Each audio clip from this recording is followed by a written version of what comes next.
with O'Reilly as a sound engineer on the day of this riot, told me, quote, "There were certainly no dead people. Had there been dead people, they would have sent more camera crews." Unfortunately, some of the other staffers we talked to are insisting on anonymity because they still work in the industry or because they don't want to be criticized by Bill O'Reilly. But Eric Engberg is speaking out. He was a correspondent for CBS News for 26 years, and he and O'Reilly were both in Argentina during that war. He joins me now from Sarasota. Eric, thank you for being here. Yes, good morning. Let me just cut right to it. Is Bill O'Reilly lying when he describes this combat situation? Well, I think that what he's doing is he's trying to build it up into a more frightening and deadly situation than it was. It wasn't a combat situation by any sense of the word that I know. There were no people killed. He said that he saw troops fire into the crowd. I never saw that, and I don't know anybody who did. And I was there on the scene. What's interesting is not only did I not hear any shots, I didn't see any ambulances, I didn't see any tanks, I didn't see any armored cars, all of the things that you would have expected to see had people been shot. A couple of things we should share with the audience. Number one, I tried on Thursday and again on Friday to reach Bill O'Reilly through Fox News. I asked him for an interview, and Fox News declined on Friday. I've asked him for comment again this morning on these allegations we're describing here from all these staffers, and so far they have not responded to those allegations. I also want to mention that you said that yesterday O'Reilly's team reached out to you. They've asked you to go on the O'Reilly Factor, and you've said no. Why is that? I don't want to turn this into an argument on his turf over what he did that night. I'm simply stating the facts. The facts speak for themselves. If he has a response to what the facts are, that's fine. Let him lay it out. I'm not going to argue about it. I do want to play some The one thing I am going to argue about, Brian, you don't belong here. And Doyle took steps to send O'Reilly out of Buenos Aires to send him home. O'Reilly, by the way, according to Doyle, said, "You can't send me out of here." And Doyle said, "Oh, yes, I can." And maybe it was the last time O'Reilly has ever been beaten down in a shouting contest, but Larry Doyle did it. I should also say that Larry Doyle was one of those people who are extremely concerned about the safety of the personnel who are going out on the street during a riot situation. And he had instructed all the camera crews, do not turn on your lights in the midst of this riot, because lights will draw a crowd, they will cause people to throw rocks at you, they may get somebody hurt. So shoot only things that can be shot in the dark.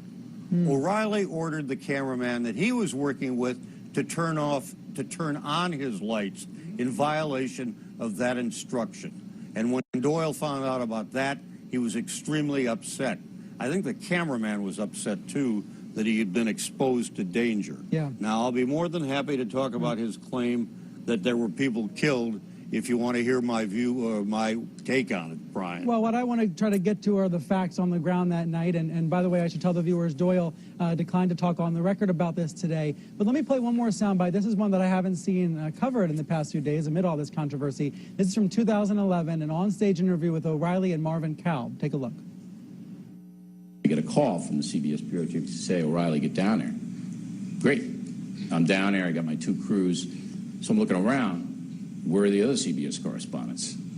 I don't see anybody. Okay. Maybe they're busy. Maybe they're on the other side of the Casa Rosada. I don't know where they are. So anyway, all hell breaks loose. The people start to storm the Casa Rosada. The Argentine troops shoot the people down in the street. They shoot them down. It's not like rubber bullets or gas. It's people are dying, all right? So anyway, I get my crew, and I grab my crew away. We're down a side street. We're shooting all this stuff. It's unbelievable. I mean, people just falling. Bing, bing, bing, bing, bing. Soldier runs down the street. I'm there. Photographer gets trampled, all right? So he's on the ground. I grab him and the camera and drag him into a doorway. The soldier comes up, and he's standing maybe 10 feet away. He's got the M16 pointing at my head. I thought it was over. And I said, periodista no dispare. That means journalists don't shoot. Por favor. Guy was about, I don't know, 18, 19 years old. He didn't shoot me.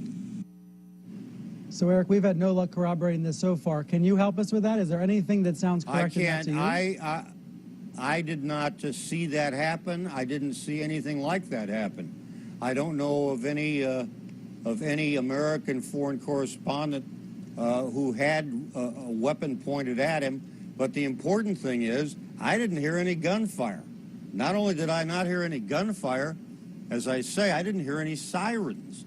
I came to Argentina from years of experience in Washington covering anti-war demonstrations against the Vietnam War in Washington. And I saw more violence in anti-war demonstrations in D.C.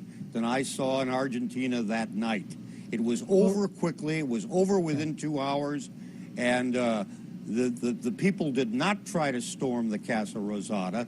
They were held back by troops standing there. You can see them in the video. They did not tangle with those troops. They did not try to crash into the building.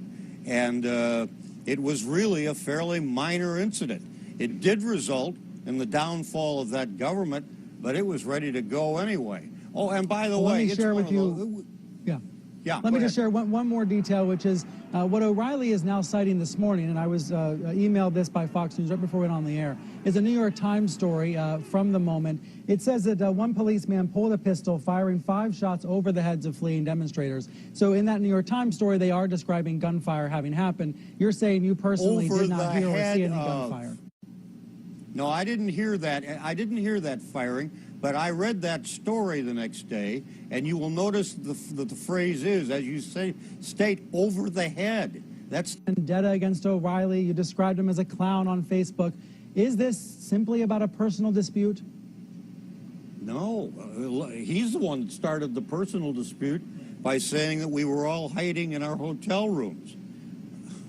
It sure does not sound like. By the way, I do have this personal dispute.